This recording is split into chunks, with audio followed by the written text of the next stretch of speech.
Meninos, na nossa aula de hoje nós vamos estudar a abordagem multiprofissional, tá? Uma equipe multiprofissional. O que seria isso, meninos? Uma equipe multiprofissional é um trabalho exercido por vários profissionais, tá? Por vários profissionais de formação diferente. Então, por exemplo, quando a gente realiza um cuidado de enfermagem, junto com o cuidado médico, a atuação do nutricionista, de um fisioterapeuta. Isso é um atendimento multiprofissional, porque estão juntos várias profissões, vários profissionais trabalhando no cuidado de um único paciente. E essa atuação multiprofissional, ela é muito importante nesse cuidado, porque cada profissional tem um conhecimento específico, tem um domínio de uma certa área, né? Então, cada um vai poder colaborar de alguma forma com esse cuidado do paciente. Então, a necessidade do trabalho multiprofissional nos cuidados com a saúde é reconhecida por todos e vem sendo incorporada de forma progressiva na prática diária. Então, a gente vem observando, né, ao longo do tempo, essa inclusão da equipe multiprofissional, das equipes de trabalho, tá tentando trabalhar juntas para a melhora de um paciente. E isso é muito importante, essa atuação multiprofissional. Porém, nós somos treinados durante a nossa formação, tá? Tanto a formação superior, né, de técnico, médico, nutricionista, quanto a formação técnica, né, técnicos de enfermagem, técnico em análises clínicas, enfim. Todas essas profissões são treinadas para atuar de forma individual. Então, por exemplo, vocês estão aprendendo durante o curso técnico de enfermagem quais são as suas responsabilidades como técnicos, né? Vocês sabem o que é que vocês devem fazer, quais são os seus direitos, quais são os seus deveres, como que vocês devem prestar assistência. Então, vocês são treinados para trabalhar dessa forma, da mesma forma como eu aprendi na minha faculdade, quais eram as minhas responsabilidades, os meus deveres, as minhas atribuições, e toda profissão aprendeu como que deve trabalhar. Então, o nutricionista, o psicólogo, o fisioterapeuta, todos eles sabem quais são as suas atribuições na assistência a um paciente, correto? Mas nós temos dificuldades de trabalhar em convívio. Só que esse trabalho em convívio, esse trabalho em equipe, é muito importante para proporcionar um cuidado de qualidade a um paciente. Por quê? Porque um enfermeiro não pode fazer o que um nutricionista faz. Um psicólogo não pode fazer o que um enfermeiro faz, um técnico de enfermagem, né? Um técnico de enfermagem não pode realizar o que o médico faz. Então, cada um tem as suas atribuições. E o paciente ele necessita de todo esse cuidado, certo? E para isso nós precisamos trabalhar juntos, trabalhar de forma coletiva, trabalhar em equipe. Isso é um trabalho multiprofissional. Então, este é um trabalho que exige coragem, determinação e contínua autocrítica para que os objetivos sejam atingidos, né? Então, para que nós possamos exercer o nosso trabalho, para que nós possamos cuidar do nosso paciente, nós precisamos atuar atuar em equipe, certo? Esse texto, meninos, que eu já encaminhei para vocês logo hoje cedo, ele relaciona os cuidados da hipertensão arterial com a equipe. Então, ele diz as atribuições de cada um dos membros dessa equipe no controle da pressão arterial de um paciente, tá? Então, ele traz um exemplo para que possa ficar mais claro, né? Para que vocês possam entender de uma forma mais simples.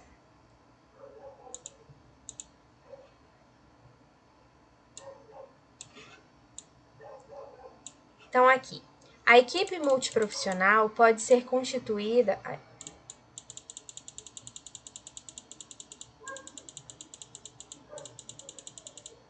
A equipe multiprofissional pode ser constituída por todos os pacientes, então, que vão lidar com pacientes hipertensos, né?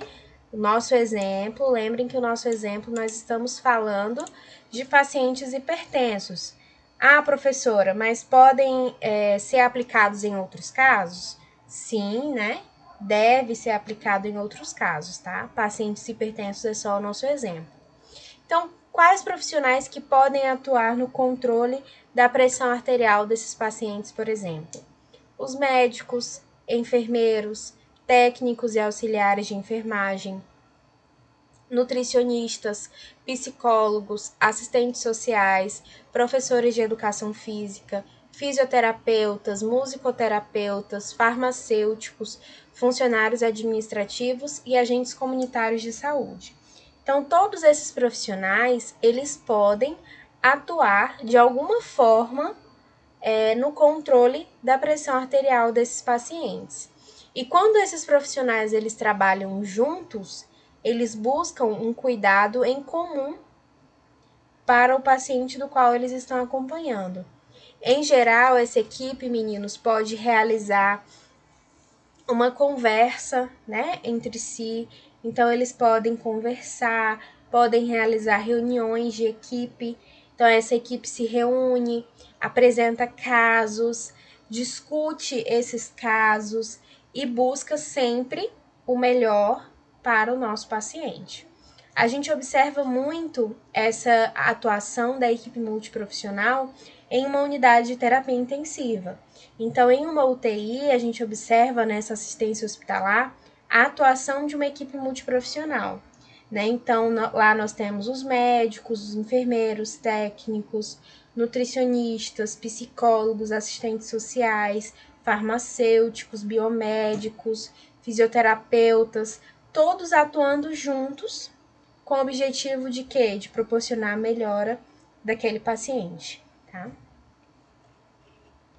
Os membros de um grupo multiprofissional devem trabalhar de acordo com os limites e especificidades de sua formação. Então, cada membro dessa equipe multiprofissional vai ter a sua responsabilidade, vão ter os seus limites de atuação.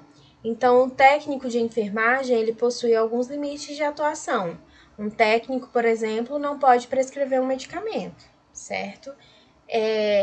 Então, cada profissão, enquanto que um nutricionista não pode ir lá e fazer um acesso venoso no paciente.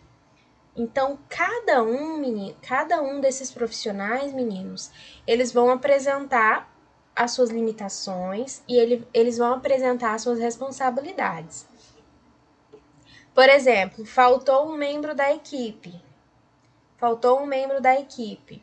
Um outro pode assumir a responsabilidade daquele outro membro, né?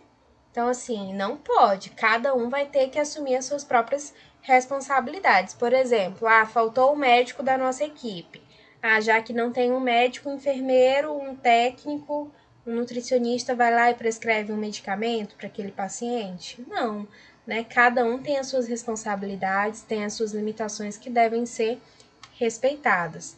Claro que nesse caso desse exemplo, um enfermeiro, quando atua na atenção básica, ele pode prescrever alguns medicamentos, pode solicitar alguns exames, tá? Mas, por exemplo, um psicólogo pode prescrever um medicamento para uma grávida?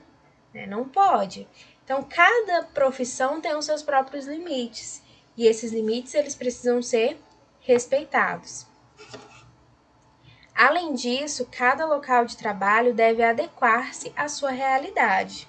Então, cada local de trabalho tem a sua própria realidade, tem as suas próprias necessidades e tudo isso precisa ser respeitado, né? Cada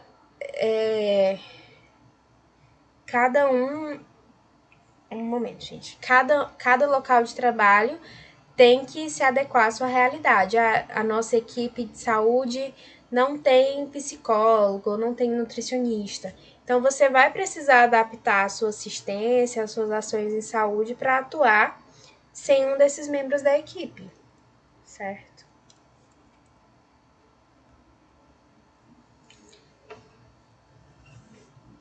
E quais são as principais vantagens desse tipo de atuação? Bom, as principais vantagens são o número de indivíduos atendidos será maior, então a assistência, né, realizada por essa equipe será bem maior, a adesão ao tratamento também, o paciente ele vai se sentir mais receptivo, ele vai aderir melhor ao tratamento. E cada paciente poderá ser um replicador de conhecimentos e atitudes. Então, cada paciente ele vai aprender alguma coisa, ele vai aprender sobre aquela educação que você compartilhou com ele. Ele pode levar esse entendimento, esse conhecimento para as demais pessoas da comunidade. E essa atuação ela é muito importante. Então, aqui nós temos algumas ações que são específicas a cada um desses profissionais, tá?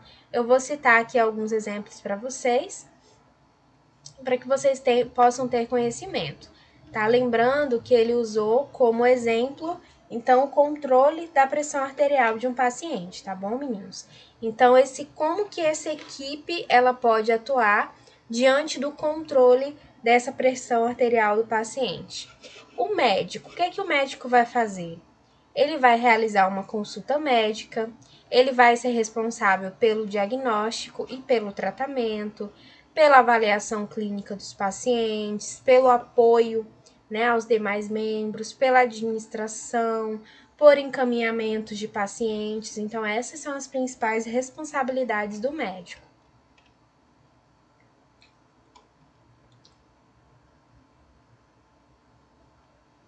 E a enfermagem, né? Qual vai ser a participação da enfermagem? Aqui a enfermagem, meninos, ela também vai estar associada à atuação do técnico de enfermagem, tá bom? Então, nós podemos atuar através da medida da pressão arterial, da investigação sobre fatores de risco, orientações sobre a doença e sobre o uso regular dos medicamentos. Então, o médico prescreve, mas nós temos que orientar quanto ao uso desses medicamentos, sobre os hábitos de vida, sobre o acompanhamento, né, do tratamento. Então, a gente precisa orientar que esse paciente precisa ter uma boa alimentação, praticar atividades físicas. Nós precisamos, o enfermeiro, né, precisa realizar o encaminhamento, a administração, delegação e supervisão das atividades do técnico. O nutricionista também vai realizar essa medida da pressão arterial, acompanhamento das medidas antropométricas, realizar uma análise da alimentação desse paciente, tá? Boa noite, Hector, bem-vindo. Tá? Então, são algumas responsabilidades do nutricionista, a prescrição de uma alimentação, uma educação nutricional. A gente também tem a participação do psicólogo, né? Atuando nesse processo de suporte, né? Da carga emocional do paciente. A participação da assistência social, da educação física. A educação física aqui, ela pode atuar na programação e supervisão, tá? De atividades físicas. O farmacêutico ele vai atuar principalmente na questão da distribuição dos medicamentos, na orientação, né, do uso de medicamentos. Então, meninos, cada profissional ele apresenta as suas próprias responsabilidades, certo? E cada um tem os limites da sua profissão. É isso que você... Ai, professor, eu preciso saber todas as atribuições do nutricionista, todas as atribuições do psicólogo, do médico, enfim. Não, né? Você não precisa saber todas essas atribuições, mas você precisa saber quais são as suas atribuições e em qual área os demais profissionais irão atuar. Porque assim você vai saber a quem procurar. Ah, então meu paciente está precisando de uma avaliação nutricional. Sei que eu tenho que procurar nutricionista para realizar essa orientação, né? Então, essa atuação da equipe multiprofissional, ela é muito importante diante do cuidado dos nossos pacientes. As reuniões da equipe, né, devem ser atividades periódicas com a participação de todo o grupo para análise crítica das ações desenvolvidas. Acerto de arestas e novas orientações são necessárias. Então, essa reunião da equipe, meninos, dessa equipe multiprofissional, ela é muito importante. Então, a equipe, ela tem que conversar entre si, com os profissionais de saúde, eles têm que estar bem alinhados para poder desenvolver o cuidado daquele paciente. Ter em mente que trabalhar em equipe é mais do que agregar profissionais de diferentes áreas. Só existe equipe quando todos conhecem os objetivos, estão cientes da necessidade de alcançá-los e desenvolvem uma visão crítica a respeito do desempenho de cada um e do grupo. Então, você falar que você trabalha em equipe, você está me dizendo que todos os membros daquela equipe estão buscando um bem comum, estão buscando um objetivo em comum, né? Isso realmente é você ter um trabalho em equipe, um trabalho em grupo, tá? Não é só você ter várias pessoas diferentes e trabalhando juntas. Isso não é trabalhar em equipe. Trabalhar em equipe é quando vocês buscam pelos mesmos objetivos, tá? Aqui nós temos algumas participações, atividades em conjunto, né? Então, como programas comunitários, todos esses membros eles devem atuar juntos, atividades conjuntas, implementação do serviço, né? Então, todos esses profissionais eles precisam atuar juntos, tá? Então, em resumo, né? É um textinho bem curtinho, esse daqui que eu já mandei para vocês. Tem só de 3 páginas. A leitura também é bem tranquila, mas em resumo, né? O que eu quero que vocês entendam em resumo sobre essa abordagem multiprofissional. Então, eu quero que vocês entendam o que é essa abordagem multiprofissional, que significa o trabalho de diversas profissões que buscam um objetivo em comum, certo? Qual o objetivo dessa abordagem multiprofissional? Então, é proporcionar um cuidado com mais qualidade a esses pacientes, e vocês precisam reconhecer que cada profissional que vai atuar nesse conjunto possui as suas próprias responsabilidades e suas próprias limitações, tá? Cada profissão vai ter, então, as suas atribuições, as suas limitações, e vocês precisam saber quais são as suas, mas também você precisa ter um conhecimento prévio de quais são as atribuições do seu colega, né? Do colega que está trabalhando com você.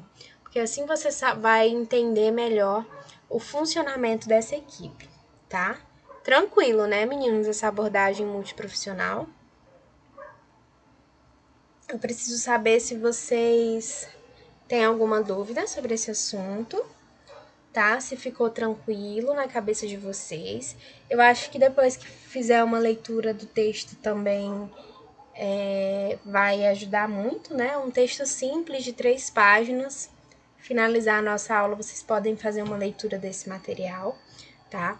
Agora, eu quero mostrar para vocês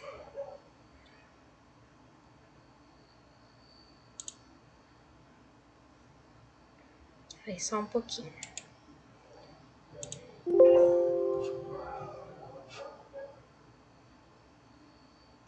Ficou claro, né, amores? Bom, meninos, que ficou claro, tá? Qualquer dúvida vocês podem perguntar, tá bom? Agora,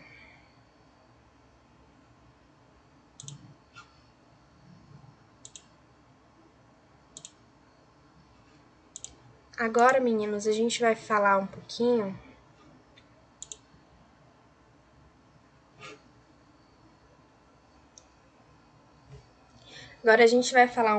sobre as escalas de distribuição do pessoal de enfermagem, tá? A gente não vai adentrar muito a esse assunto, mas vocês precisam saber o que é uma escala de enfermagem, como que essa escala é feita, tá? Quais são os pontos que devem ser levados em consideração ao realizar uma escala de enfermagem. Em geral, essa escala é feita, né, né? Essa escala, ela tem que ser feita pelo enfermeiro, tá? E observada e entendida pelo técnico de enfermagem, tá bom? Então, antes de você realizar uma escala de enfermagem, você tem que levar algumas. Antes de você realizar uma escala de enfermagem, você tem que levar algumas considerações, né? Você tem que ter algumas considerações em mente. Como, por exemplo, o cuidado de enfermagem, deve ser prestado nas 24 horas. Então, não é porque você está indo para sua casa que o seu plantão acabou que o paciente não precisa mais de cuidado. Não. Se eu tô indo embora para minha casa, uma outra pessoa tem que me substituir. Então, isso tem que ser levado em consideração. Ah, eu vou tirar férias 30 dias. Ah, então a minha enfermaria vai ficar 30 dias sem o enfermeiro? Vai ficar 30 dias com o enfermeiro desfalcado? Não pode, né? A elaboração de uma escala de trabalho deve considerar todos os horários necessários para que os funcionários estejam escalados. Então, essa escala tem que obedecer, tem que levar em consideração todos os horários que são necessários a atendimentos. Então, se a assistência de enfermagem é 24 horas, essa escala precisa ser feita em 24 horas. Atividade complexa que depende de tempo, então trata-se de uma atividade complexa que necessita de tempo e requer conhecimentos relativos às necessidades da clientela. Então, a gente precisa conhecer as necessidades dos nossos pacientes, do setor em que nós estamos atuando, entender a dinâmica da unidade, então entender como que é o funcionamento daquela unidade, quantos profissionais são necessários naquela unidade, tá? E as características da equipe, assim como as leis trabalhistas. Então, nós precisamos levar em conta todas essas considerações. A distribuição do serviço, Professora, Oi.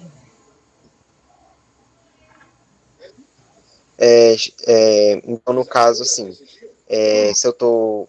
O meu plantão acabou, mas a pessoa que tinha que me substituir não veio, faltou. Eu preciso cobrir esse plantão até a próxima pessoa vir ou não? Como Não. fica essa parte? Então, sempre que é feita uma escala, é colocado também um plantonista, né? Então, por exemplo, se um profissional que deveria comparecer e não foi, né, por algum motivo, doença, enfim, é acionado um plantonista. Então, tem sempre um profissional reserva para poder cobrir aquele que faltou, tá?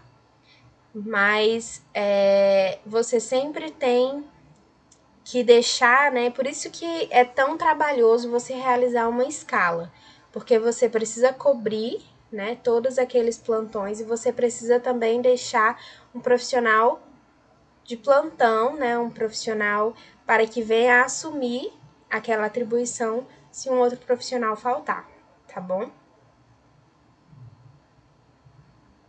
Mas em geral, quando um profissional necessita faltar, né, isso tem que ser conversado com a direção de enfermagem. Então, por exemplo, eu não vou poder comparecer tal dia no plantão. Aí você já conversa com o plantonista para ele poder lhe substituir, tá? Então, inclui a previsão para a cobertura total da unidade, né? Então, essa unidade ela tem que ser coberta de forma total, você não pode deixar falhas nessa cobertura e deve ser feita de forma racional, para assegurar que a assistência de enfermagem seja da melhor forma possível. Então, esse planejamento da equipe tem que ser feita de forma racional, para que a qualidade do serviço que venha a ser prestado seja garantido. Essa revisão da escala, ela é contínua, tá? Então essa escala que você faz, ela pode ser mensal, pode ser diária, tá? Mas essa revisão ela é contínua. Então, por exemplo, em casos de demissão, ela precisa ser alterada, admissão, férias, faltas, licença para o tratamento de saúde, transferência de local, rodízio de plantões, né? Então, por conta de todos esses motivos, não tem como uma escala ser fixa. Ela tem que ser sempre mudada, ela é rotativa. Então, nós temos 3 tipos de escala: as escalas de férias, a escala mensal e a escala diária, tá? Então, essa escala de férias, nós vamos definir quais profissionais estarão de férias em determinados meses. A escala mensal. Essa escala mensal vai apresentar quais dias da semana que você vai trabalhar e em quais turnos. E a escala diária é a que é feita pelo próprio enfermeiro dentro da enfermaria. Então, o enfermeiro ele tem, por exemplo, 5 técnicos e 10 leitos. Então, ele vai fazer a divisão dos leitos para os técnicos de enfermagem. Ah, o técnico Joaquim vai ficar com os leitos 1 e 2. A técnica Maria com os leitos 3 e 4. Tá? Então, é feita essa divisão diária, é feito dentro da própria enfermaria.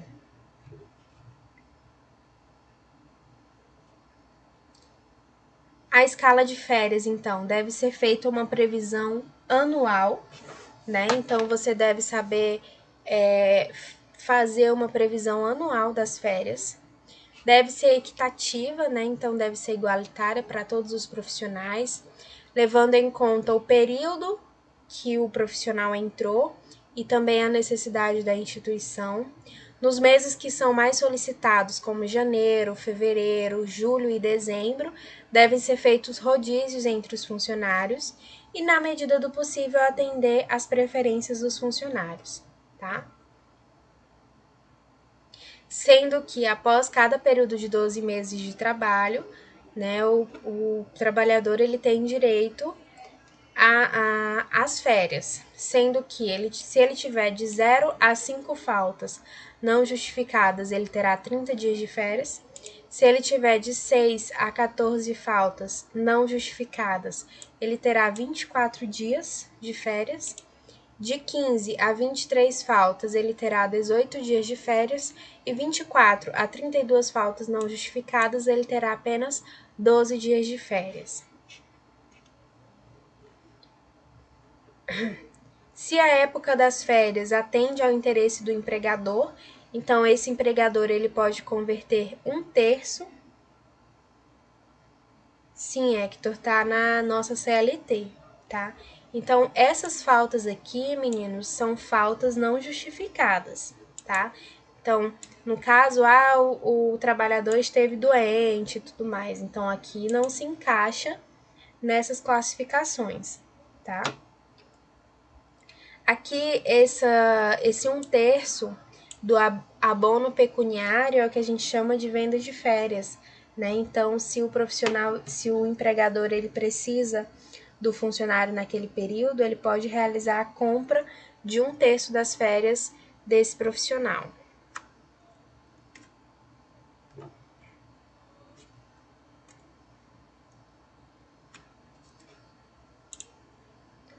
Tudo certo por enquanto?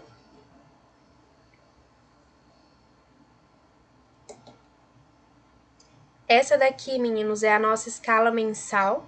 Então, é feita uma distribuição, né, de todo o pessoal por todos os dias do mês, segundo os turnos de trabalho, manhã, tarde e noite, e onde são registradas folgas, férias e licença dos funcionários. A distribuição dos funcionários deve respeitar as necessidades dos plantões e das metodologias de assistência utilizada. As folgas elas devem ser planejadas e previstas. Então, nessa escala mensal, precisam ser atribuídos os 3 turnos de trabalho: manhã, tarde e noite. Aqui o Hector está nos perguntando: no hospital, qual escala mais utilizada? Nós vamos utilizar as 3 escalas, tá, Hector? Tanto as escalas de férias, para que nós possamos organizar quantos profissionais, por exemplo, estarão de férias em janeiro, em fevereiro, em março, para que nós não venhamos a ficar sem profissionais. Então, para isso que nós utilizamos a escala de férias. Depois, nós vamos precisar da escala mensal. Essa escala mensal, ela vai ser dividida nos dias do mês, então do dia 1 ao dia 30, por exemplo, do mês de junho, sei lá, qualquer mês, tá? E conforme os turnos de trabalho, manhã, tarde e noite. Vamos supor que eu precise de 5 técnicos de enfermagem por turno.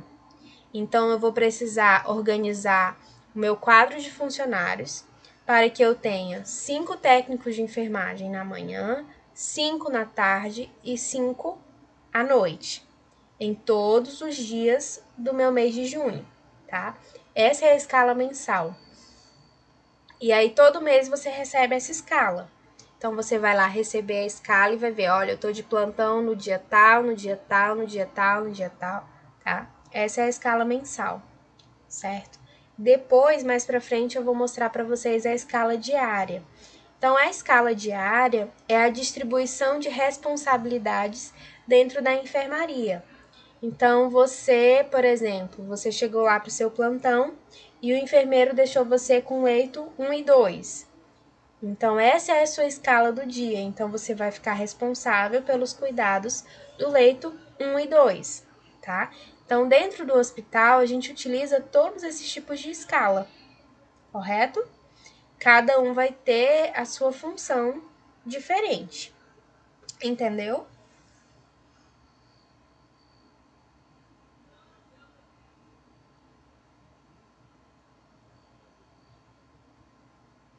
Se não tiver entendido, me avisa que eu tento explicar de novo, tá bom?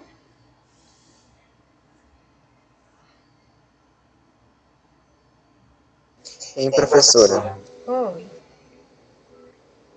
E como é que funciona aquela parte? Eu vejo muito assim, escala 24 por, acho que é por 36, 12 por não sei quanto. Como é que funciona essa parte dessas escalas?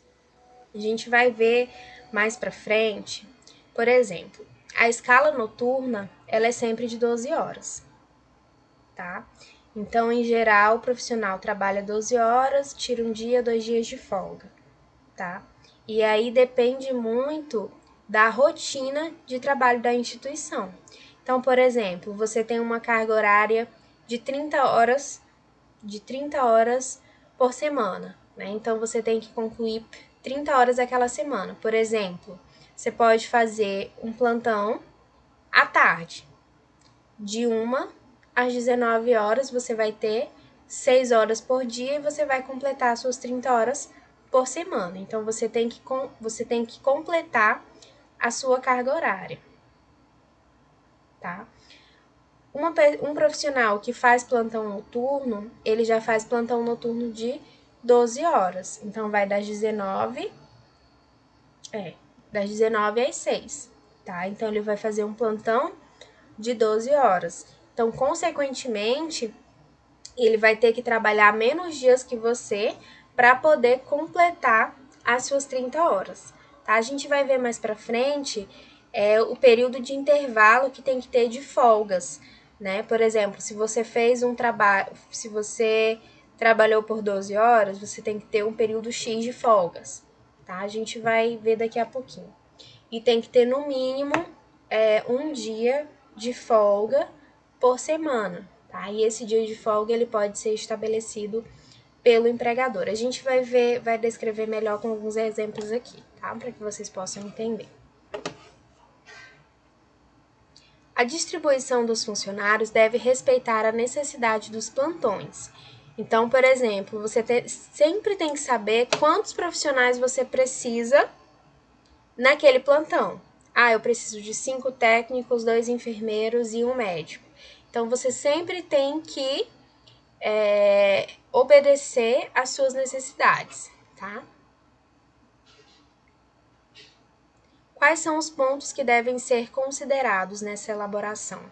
O regulamento da instituição, a jornada de trabalho, né? Então, cada profissão tem a sua própria jornada de trabalho, tem a sua carga horária, que era o que eu estava falando anteriormente, e isso precisa ser respeitado. Caracterização da clientela, humanização, tudo isso, tá? Aqui, vamos ver a legislação trabalhista, tá? Que é em relação àquela carga horária dos plantões.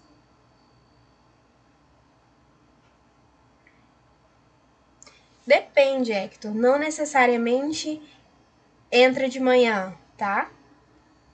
Não necessariamente entra de manhã. O que significa? 12 por 36 horas. Significa que você vai trabalhar 12 horas e folgar 36. entendeu? Não quer dizer que, vou entrar de manhã. Não, você pode entrar no plantão noturno, cumprir as 12 horas e folgar 36, tá? É isso que significa. Então, quando eu falo 12 por 36, eu trabalho 12 horas e folgo 36 horas, tá? Então, nós precisamos ter pelo menos uma folga por semana. Nada. Uma folga por semana, de preferência aos domingos. E preciso ter no mínimo 11 horas entre uma jornada e outra de trabalho, tá? O máximo de trabalho são 12 horas diárias de jornada, então você não pode colocar no seu planejamento mais de 12 horas para o funcionário poder atuar, tá? Tem que ser no máximo 12 horas. Professora, Oi. infelizmente, né, assim, a gente vê muito que não tem muitas instituições que não seguem, né, muito essa parte de o máximo é 12 horas. Eu particularmente vejo muitas pessoas, né, conhecidas minhas da área da enfermagem, que trabalham, que tiram plantões de 24 horas ou até mais, né, até porque o corpo em si ele fica cansado, né, fisicamente. Mas existem sim essas instituições onde a pessoa tira esses plantões assim muito longos. É. O que não vai ter é na escala. Por exemplo, na escala você tem que cobrir o seu plantão, que no máximo vai ser de 12 horas. O que acontece que muitas pessoas acabam trabalhando além dessas suas 12 horas? É que acaba cobrindo extra. Faltou funcionário, então ele vai lá e cobre extra. Ele faz hora extra além do que ele já trabalhou. E a gente observa muito isso, né, na nossa profissão, e que, consequentemente, leva a um desgaste muito grande do profissional. Então, um profissional que trabalha... Você já pensou em trabalhar 24 horas sem descanso? Né? É muito puxado, tanto para o profissional, ele vai sofrer um desgaste muito grande, quanto para o paciente que está recebendo a assistência. Qual é a qualidade da assistência que esse paciente vai receber de um profissional que trabalhou 24 horas direto? Né? Não vai ser uma assistência de qualidade, infelizmente, mas é algo que a gente observa. Então, sempre que ultrapassa essas 12 horas, são plantões extras, são horas extras que o profissional está realizando, tá bom? Professora, Oi, eu quero comentar sobre isso. comente. Geralmente, o funcionário, quando ele entra na unidade com contrato, realmente ele entra com 30 horas, né? A maioria entra com 30 horas, né? Aí existe essa opção de 15 plantões, não é?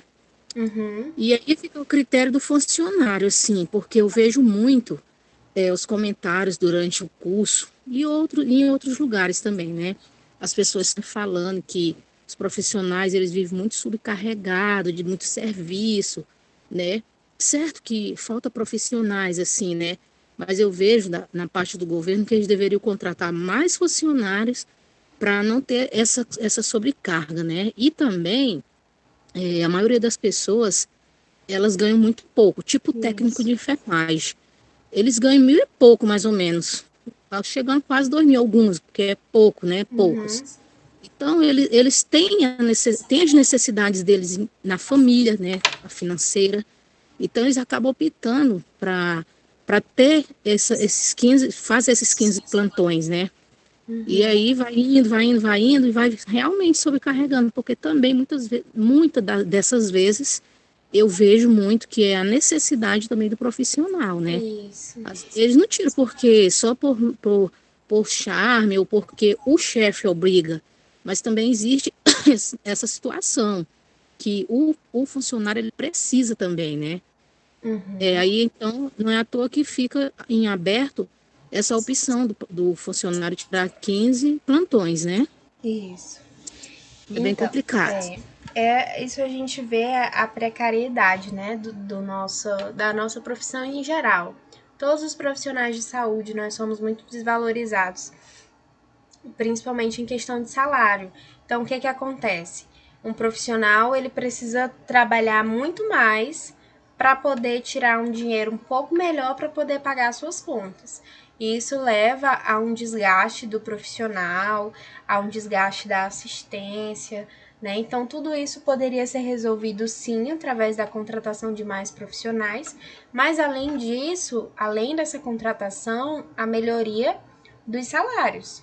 O profissional de saúde ele precisa ser bem remunerado para que ele possa exercer, para que ele possa trabalhar menos, né? Para que ele consiga exercer um cuidado melhor àquele paciente, mas recebendo um salário digno. Professora? Oi. Porque é assim, né? O técnico de enfermagem, não só o técnico, mas eu vejo, assim, tirando o médico, né? Claro, o enfermeiro, o técnico, eles ganham muito pouco. Mas, assim, para fazer uma seleção, o técnico, ele ganha muito pouco mesmo, né? Para o serviço que ele faz, porque, querendo ou não, ele faz o serviço, assim, um serviço, assim, muito complexo, né? Muito completo, né? O enfermeiro, na maioria das vezes, ele tipo assim, eu trabalho no hospital ali, que eu vejo muito essa situação. A professora Vanessa, ela estava falando, aquela mulher, eu tirei o chapéu realmente para ela. Ela falou que participa muito dos procedimentos, né? Mas eu, por exemplo, eu vejo lá onde eu trabalho que os enfermeiros, eles não são assim, eles não ajudam muito o técnico, né? Então, o técnico realmente tem dia que tem de 8, 9 pacientes na observaçãozinha que tem lá. E o técnico de enfermagem tem hora que não dá nem para almoçar. Isso. Então, eu vejo assim que ele ganha muito pouco, o técnico de enfermagem. Todos ganham, né? Mas, assim, o técnico em si, ele trabalha muito, né? Assim, Muito. então, eu vejo que eles ganham muito pouco Pois mesmo, é. muita desvalorização, E aí, muita. e aí, como que você consegue prestar um cuidado de qualidade cansado, esgotado De fisicamente, fato. né? Muito É. difícil. Aí aumenta o risco de erro, então troca de medicação, troca de paciente, erro de procedimento, né? Aí é que a gente vê o profissional mal-humorado, o profissional desgastado, né? Tudo por conta dessa sobrecarga de trabalho.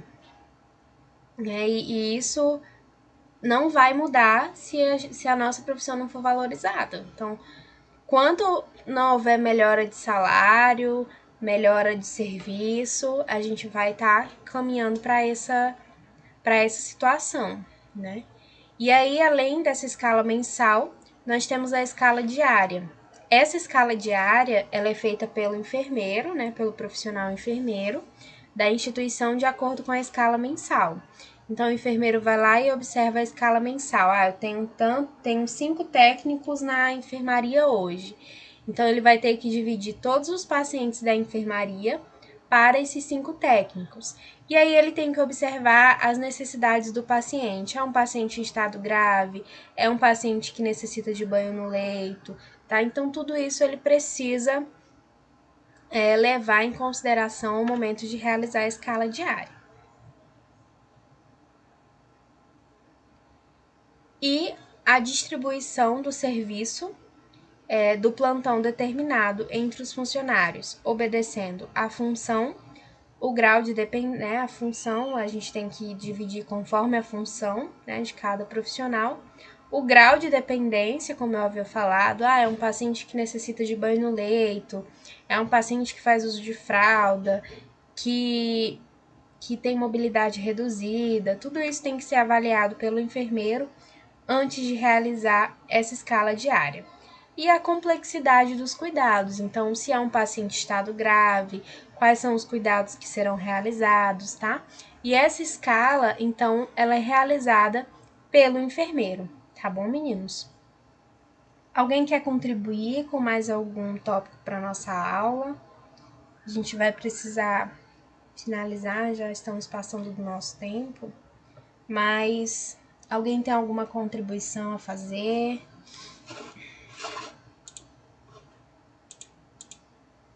Alguma dúvida?